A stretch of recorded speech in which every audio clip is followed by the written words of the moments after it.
How to use vanishing point on a stairway. Import your image into Photoshop and create an empty layer. Then, go to the image you want to place on the stairs and make a selection of it, then copy. Go back to your empty layer, then select Vanishing Point from the Filters menu drop-down. Create your warp, and by holding down Ctrl, extend the warp to the other areas.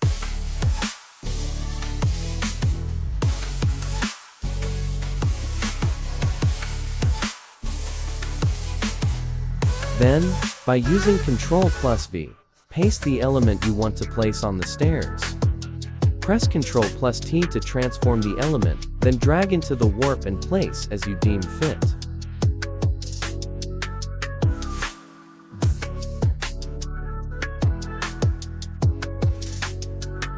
Change the blending mode to hard light to give it a better outlook.